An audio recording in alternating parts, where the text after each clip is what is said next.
Hello बच्चों, let's read the question. The question says a source of energy of 100 watt is producing energy by fission of 1 kg uranium 235.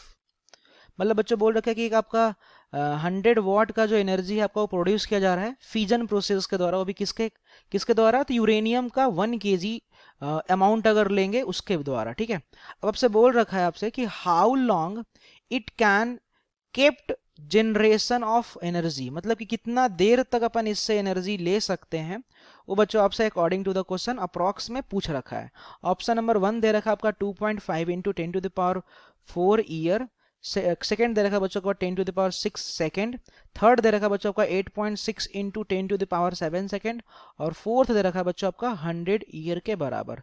तो बच्चों अगर अपन बात करें regarding the key concept, तो पहले तो हम लोग जानेंगे कि प्रॉपर्टीज, किसका प्रॉपर्टीज, तो प्रॉपर्टीज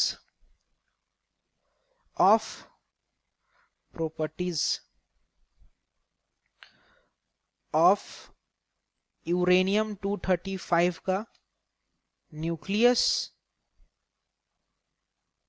ठीक है, ड्यूरिंग न्यूक्लियर फिजन, ठीक है, या फिर आप कह सकते हो ड्यूरिंग फिजन प्रोसेस। ठीक है, फिजन प्रोसेस के दौरान जो कुछ प्रॉपर्टी हम लोगों ने लर्न कर रखा है पहले उसके बारे में समझेंगे। फिर बच्चों और अपन बात करेंगे, हमने एक रिलेशन पढ़ रखा है अपन पावर का, ठीक है, पावर का जो हमने रिलेशन पढ़ रखा है अपन थोड़ा सा उस पर बात करेंगे। एंड एक और हम लोग इसमें पॉइंट डिस्कस करने वाले हैं अबाउट द मोल कॉन्सेप्ट का भी हम लोग फॉर्मूला अपन यहाँ पे बच्चों डिस्कस करेंगे। Got it. तो अपन एक एक करके अगर सबसे पहले स्टार्ट करें ना, तो हम लोगों ने ये पढ़ रखा है प्रॉपर्टीज ऑफ द यूरेनियम 235 वाले न्यूक्लियस में कि अगर आप वन एटम अगर आप यूरेनियम का अगर आप कन्वर्ट कर रहे हो in the form of energy, तो जो एनर्जी बच्चों रिलीज होता है ना, उस एनर्जी का वैल्यू हमने देख रखा है कि लगभग 200 मेगा इलेक्ट्रॉन वोल्ट के बराबर आता है। ठीक है, एक तो टर्म ये हो गया। दूसरा अपन पावर के बारे में अपन लास्ट में बात करेंगे, उससे पहले अगर मैं आपको मोल कॉन्सेप्ट का अगर मैं जानकारी दे दूं, तो हम लोगों ने पढ़ रखा है बच्चों मोल कॉन्सेप्ट में कि जो आपका नंबर ऑफ एटम होता है, this number of atom is equal to, ये आपका बराबर होता है मोल इनटू का Avogadro number. Got it. In fact mole को मोल छोड़ो, ठीक है, मोल को इनफैक्ट लिखते कैसे, मोल को भी अगर थोड़ा सा एक्सपैंड कर दे तो अपन मोल को लिखते हैं अपन mass upon molecular mass. Okay, mass upon molecular mass, और साथ में आ जाएगा बच्चों इनटू का एवोगैड्रो नंबर। ठीक है, इसका वैल्यू अपन पुट करेंगे ना। Got it.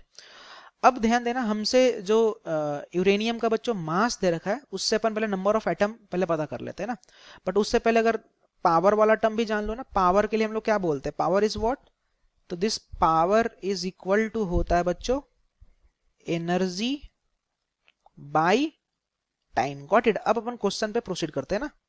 तो बच्चों अब इन द क्वेश्चन हमें मास दे रखा है ना, यूरेनियम का बच्चों मास दे रखा है ना, तब अपन सबसे पहले क्या करते हैं कि नंबर ऑफ एटम पता करते हैं ना। अगर मैं नंबर ऑफ एटम पता करता हूं कि कितने नंबर ऑफ एटम होंगे 1 kg यूरेनियम में, गॉट इट, तो मैं लिखूंगा 1 kg तो यूरेनियम का है। 1 kg को अगर अपन ग्राम में कन्वर्ट करेंगे, ठीक है, क्योंकि मॉलिक्यूलर मास वाला टर्म भी ग्राम में ही होता है ना, ग्राम पर मोल में होता है, तो ये आपका 1 kg है तो 1 इंटू का अपन 1000 बोलेंगे। ठीक है, और मॉलिक्यूलर मास बोल रखा है यूरेनियम U235 बोल रखा है ना, तो इसका मॉलिक्यूलर मास दे रखा है आपका 235, और इनटू का एवोगैड्रो नंबर ना, एवोगैड्रो नंबर होता है आपका 6.022 इंटू 10 टू द पावर 23। इतने नंबर ऑफ एटम हैं। Got it. अब अगर अपन बात करेंगे एनर्जी के बारे में ना, तो हमें यह पता है कि एक एटम जो एनर्जी देता है कितना देता है, 200 मेगा इलेक्ट्रॉन वोल्ट। इनफैक्ट इसको कन्वर्ट करेंगे in the form of joule, तो मेगा को कन्वर्ट करेंगे तो 10 टू द पावर 6 आएगा। और हमने एक टर्म और पढ़ रखा है कि 1 इलेक्ट्रॉन वोल्ट जो होता है आपका बराबर होता है 1.6 into 10 to the power -19 joule के बराबर ना। तो वी कैन राइट, इसको अगर अपन जूल में कन्वर्ट करेंगे तो 1.6 into 10 to the power -19, 10 to the power minus का 19 ना, माइनस का 19 जूल। ठीक है, ये 1 एटम के लिए आया, बट हमारे पास नंबर ऑफ एटम तो इतना है।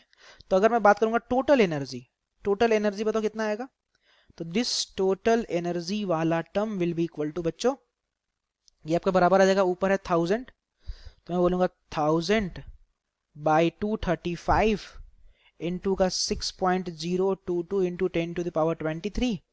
ठीक है, और इसको मल्टीप्लाई कर दूंगा एक एटम वाले एनर्जी से, जो कि अपना कितना था, तो ये वाला था ना टर्म, तो मैं लिखूंगा 200 इंटू का 10 टू द पावर 6 और साथ में आ जाएगा आपका 1.6 into 10 to the power minus का 19। ठीक है, ये वाला पूरा टर्म मैंने यहाँ पे लिख दिया। ठीक है, तो हमारा टोटल एनर्जी आ गया। अब हमें पता क्या है, हमें पता है कि पावर इज इक्वल टू क्या हो जाएगा, एनर्जी अपॉन टाइम हो जाएगा।